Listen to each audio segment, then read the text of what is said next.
முதலமைச்சர் மு.க.ஸ்டாலினை சந்திக்க அண்ணா அறிவாலயத்திற்கு வருகை தந்துள்ளார் தொல் திருமாவளவன். அது தொடர்பான காட்சிகளை தற்போது பார்த்து வருகிறோம்.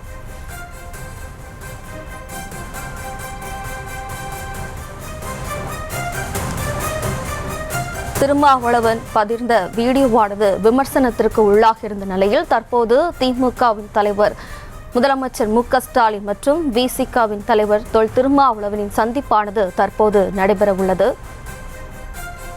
கூடுதல் விவரங்களோடு நமது செய்தியாளர் ராஜேஷ் இணைகிறார்.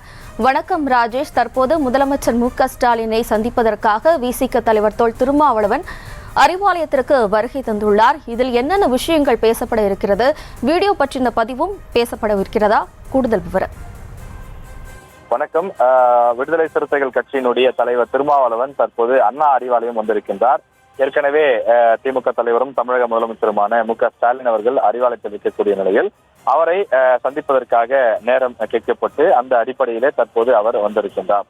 காலையிலே தொடர்பாக பத்திரிகையாளர்களை சந்தித்த திருமாவளவன் குறிப்பிட்டிருந்தார்.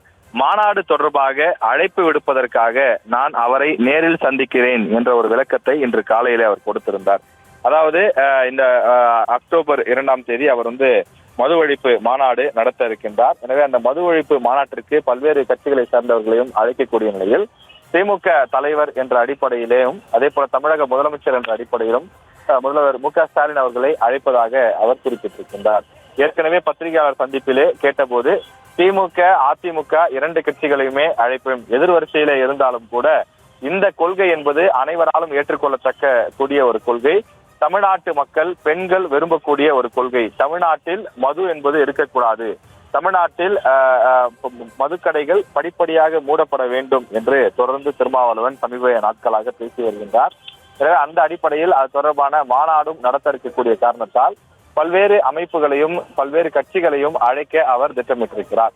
எனவே அந்த அடிப்படையில் முதல்வரையும் சந்தித்து அவர் அழைப்பு விடுக்க இருப்பதாக குறிப்பிட்டிருக்கிறார். இந்த விஷயத்தை இதை தாண்டி அரசியல் ரீதியாகவும் பல்வேறு விஷயங்கள் பேசப்படும் என எதிர்பார்க்கப்படுகின்றது.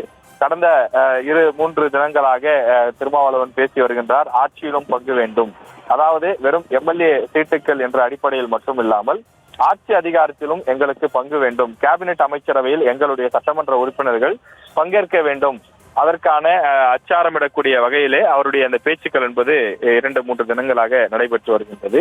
எனவே அந்த விவகாரமும் அரசியலில் மிகப்பெரிய ஒரு பேசு பொருளாக மாறி இருக்கின்றது. அதே போல மதுரையில் அவர் முதலாக நட்டு வைத்த அந்த கொடி கம்பம் என்பது அகற்றப்பட்ட விவகாரம். இதே போல 2-3 மாவட்டங்களும் விடுதலை சிறுத்தைகள் கட்சியினர் கொடிகம்பம் நடுவதிலே தொடர்ந்து பிரச்சனைகள் இருப்பதாக குறிப்பிட்டு அவர்கள் போராட்டங்களை அங்கங்கே நடத்துகிறார்கள். எனவே ஆளுங்கட்சியினுடைய கூட்டணியில் இருக்கக்கூடிய நிலையில் எங்களுக்கு இது போன்ற இடர்பாடுகள் இருக்கிறது என்று அவ்வப்போது செய்தியாளர்களை சந்தித்தும் அவர்கள் தெரிவித்து வருகிறார்கள். எனவே இது போன்று சில முரண்கள் இருக்கக்கூடிய நிலையில் முதலமைச்சருடனான இந்த சந்திப்புக்கு பிறகு மீண்டும் ஸ்மூத்தாக, அதாவது ஒரு எந்த விதமான பிரச்சனையும் இல்லாமல் ஒரு வழக்கமான ஒரு சமரச நிலை ஏற்படும் என்று விசிகாவினுடைய முக்கிய நிர்வாகிகள் நம்மிடம் தெரிவிக்கிறார்கள்.